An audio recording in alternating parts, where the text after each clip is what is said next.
best advice that I can give to any hospital taking on high flow therapy is have a good guideline.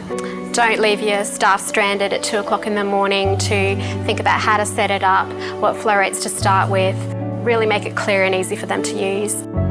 The best thing is basically the effect that it has on the patients. I think ultimately that's why we're all here in the hospital, because we just want our patients to have a good outcome. High flow is a respiratory system that delivers heated and humidified air blended with oxygen at the rate that meets the inspiratory demand of the patient.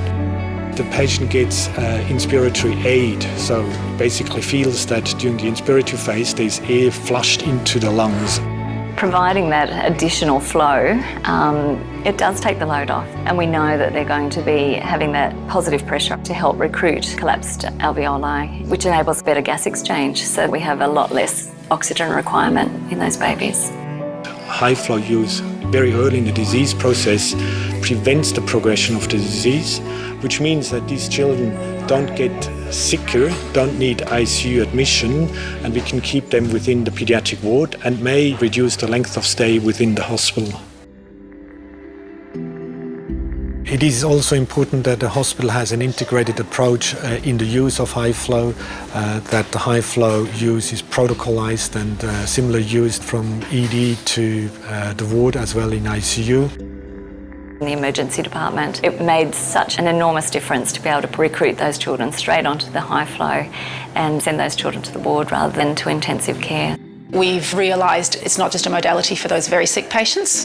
Once the staff became very confident with the therapy and what to look for, how to monitor it, when to escalate, how to wean it, we started wanting to do it on different types of diseases. There's an array of respiratory illnesses that we believe high flow can support as well. In infants less than 12 months, we use 2 litres per kilogram per minute, particularly in the group of infants with bronchiolitis.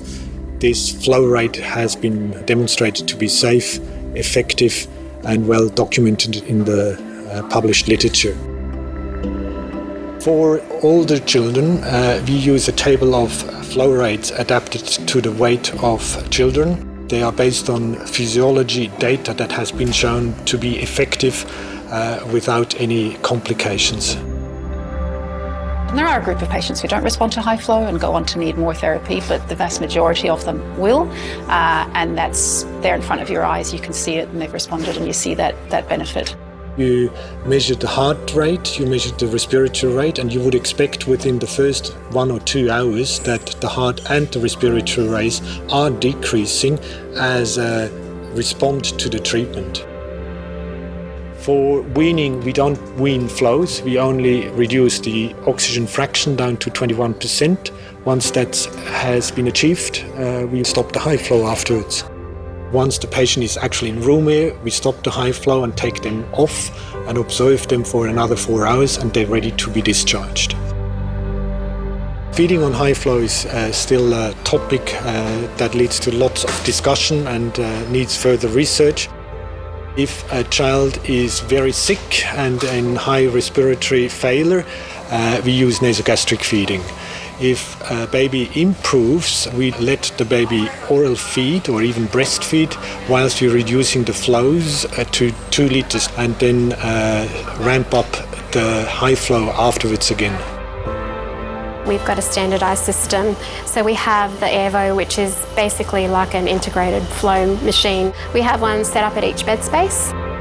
Applying the Optiflow nasal prongs is a really simple process. They're nice and soft and they have a detachable wiggle pad. We can position them comfortably on the patients and they fit really nicely. We found our experienced nurses are so comfortable initiating high flow, maintaining the patient and then weaning high flow. It's a very seamless process. It's very nurse-driven and nurse-led, and we know that when nurses drive these processes, it's better for patients. It's been a fantastic change, so I would suggest to any other hospitals to embrace it. Provide really detailed education, support your nursing staff, and they will feel empowered to care for babies really well.